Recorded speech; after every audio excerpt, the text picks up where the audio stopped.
Welcome my lovelies, you're watching the House of Louise. Thank you so much for joining. So we're in lockdown and I want to design an outfit. So what do? Well, personally, I think I'm just gonna go and walk to our local woodlands. There's a local nature reserve, which we're very lucky to live by. And we're just gonna get some inspiration, go have a walk around, observe the flowers, trees, take some pictures, and afterwards we'll come home, we'll sit and examine what we've got, draw, paint, and then we'll go through the process. We'll talk about the details, materials possibly that we could use, and also what it could possibly go for. And before we get started, if you like what you see, please hit the like button and subscribe. Oh, and also leave a comment as well and push the notification buttons. Okay, so let's see what nature brings us. So these are just like the epitome of femininity. I mean, look at those gorgeous pinks there, the mixture of blushes. I mean, it's even lovely to see the various different veins. I mean, when you look closely at the detail of Mother Nature and the patterns, that's what really gives me lots of inspiration. I mean, I'm just looking at here, if you have a look here, the patterning. I mean, what a wonderful watercolor you could do with these. And you know, this could be the design of an actual textile. Oh, ants on me! Oh my gosh! This could be it. You see that textural pattern there? Absolutely gorgeous. And then it's a mixture of the ombres, of the light and dark. Absolutely fascinating. So beautiful. And I just love the contrast of colours. Now, I'm not the first designer in the world to ever be inspired by flowers. I mean, very famously, Christian Dior was a big lover of flowers. I think he even had his own, I think he planted his own flowers and trees and designed his own gardens and things. He was really big into it. And I'm very much the same. I don't have my own orchard or anything like that, but I always come to places like this to gain inspiration, be closer to nature, and just observe all the wonderful colours, textures, patterns. It's just wonderful. You're just surrounded by nature, and I take so much inspiration from it. So I'm so in my element right now. Guys, I've just spotted something. I was walking in the nearby field and I saw this from far away. I was thinking, oh my god, look at those colours. I noticed that from hundreds of miles away. Well, not hundreds of miles, you know what I mean, but I just had to come over. Let's have a look. Look at that. That is stunning. Oh, I mean, look, the colours here. Look at the dash of yellow and the lilacs and the whites as well. Look at it's just absolutely beautiful. I love the ombre effect and the touches of flecks of color and how they all bleed into different sections and into different areas. It's just absolutely sublime. I mean, look at the formations as well. I mean, look at how they all drop. I mean, this is so stunning, so beautiful. I mean, just the colors alone are wonderful inspiration. I'm just going to take some pictures with some of these here. Absolutely gorge. Absolutely. And then, oh my gosh, there's more here. Lucky people. So beautiful. I mean, again, it's like they've been dip dyed, you know? How it starts off with the darker blues and into the whites. And then again, it's reflected yellow. I think it's the same plant, but it's just a different colour.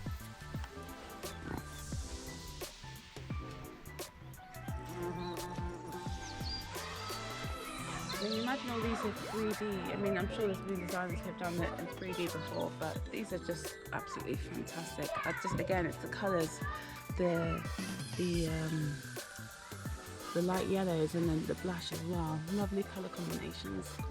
But that is just nature at its best, really. So I'm very inspired and lots of designing to get on with. Oh my gosh. Wowzers, look at this beautiful flower. Again, I don't know what the name of it is, but look at the veins, look at the formation, look at that. It's absolutely stunning. I must take a picture because look, It's just so beautiful. Nature is so beautiful. I really am. I'm just so in my element.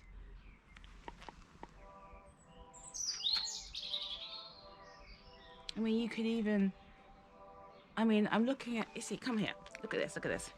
I mean, I'm instantly thinking I could take a picture of that, which I have done, and then do some Photoshop, or, you know, I use Affinity Pro. You can use it on Photoshop, whatever, or any kind of image manipulation software you've got. And you could create a pattern from that and make a textile print. I mean, it would just, oh, sorry, just seen another one. Oh my gosh. Again, I mean, nature is just the best inspirer. If that's even a word, inspirer. Look at these hues. Aren't the colours just so gorgeous? I've got a lot there. I'm just seeing if there's any more. That's okay, I think I've got enough for now. So, looking forward to creating some wonderful, amazing art, fashion, couture, all wrapped up in one. Okay, now we've got everything set up. We've got our inspiration, so let's create some magic.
Hi guys, so I finally kind of finished my drawing. Now I already have about 100 different ideas that I could take from these inspirations. This is just one of the ideas that I picked, and I think as you'll see as I've done it, I've kind of changed it 2 or 3 times before I decided on this one.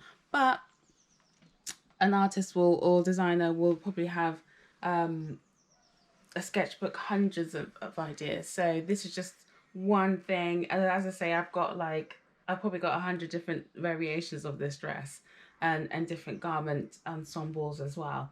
But it's very grand. What I love about this design is the grand shoulder. It makes a woman seem like she's got a piece of armor on, so she's very strong. She's like, yeah, I'm on the red carpet and I'm here.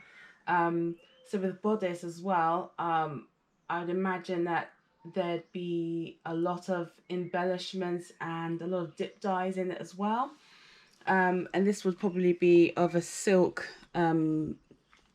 maybe say a georgette or chiffon, because you know, with flower petals, they're very delicate, very light, and it lends itself to very light fabrics. So something of a chiffon or organzas, or even as I say, georgette would lend itself really well, as well as a lot of as I say, embellishment. These would be fold, these would be pleated, this would be tucked.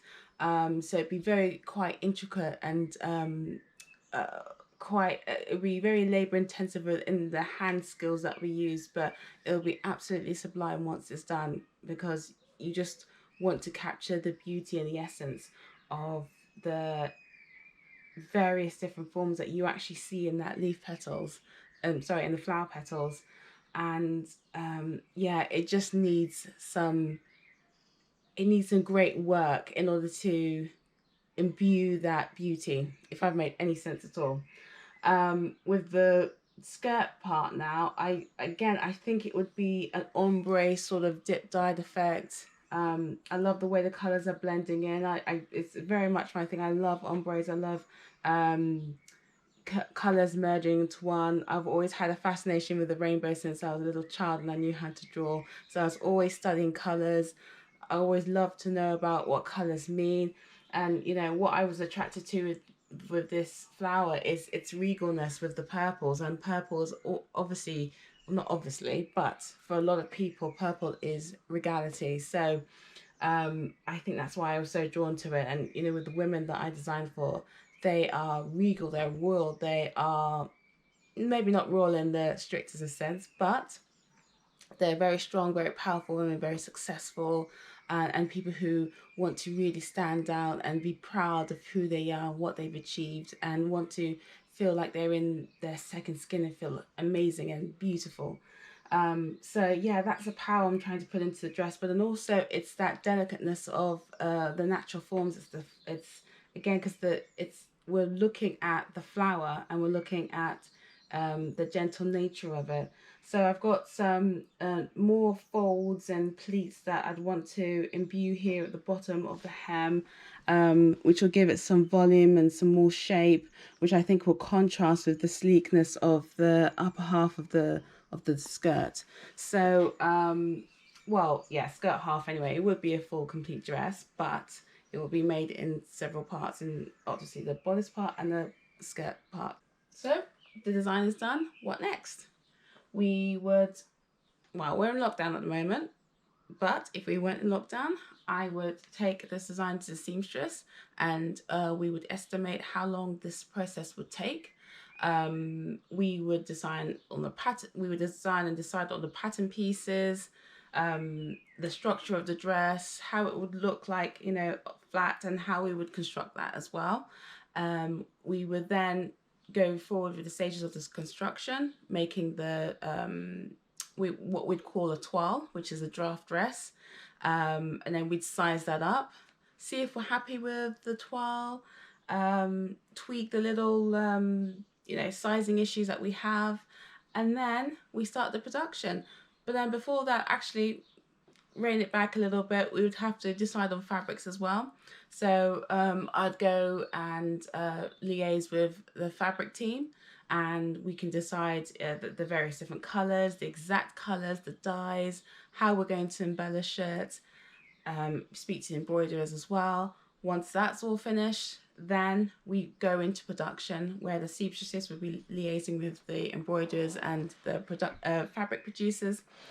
And then voila, magic happens and it all comes together. We again check out the sizing, we'd see if everything fits well. It has to fit like a glove. It has to make the client feel like she's wearing part of her second skin, or she's wearing, if it fits like a glove. So she walks around, she's comfortable, she feels absolutely amazing. And then there's a last and final fitting until the dress is then ready, it's tweaked, and then we send it off to the client, and then that's how it's all done. So those are the various stages. And so with a dress that's as complicated with the construction and also the embellishment, it'll probably take about 2 months to make, and we'd probably charge a client around £85,000. I hope you've enjoyed the video, and this is kind of what I love doing. I love getting inspiration not only from nature but from all different sources. I love to study them, so I'll paint them, I'll draw them afterwards, and just try to sort of observe and really see the forms, and then try to bring that into the work that I'm bringing into. But there's so many ways that this can be done. Not all artists or designers sit down and maybe draw or paint and things like that. There's other ways that you can bring the ideas into life and into a garment. But this is the way that I like to do it. I love to study. I love to study forms and really see what nature or what's in front of me is presenting itself, and then see how do I channel channel that into a garment, and how do I create unique and interesting shapes, how do I create art, beauty. So thank you so much for watching. I hope you've enjoyed it, and as I say, if you like what you see, please do press the like button and subscribe, and also push the notification buttons too. I'm Louise. Thank you so much. Take care.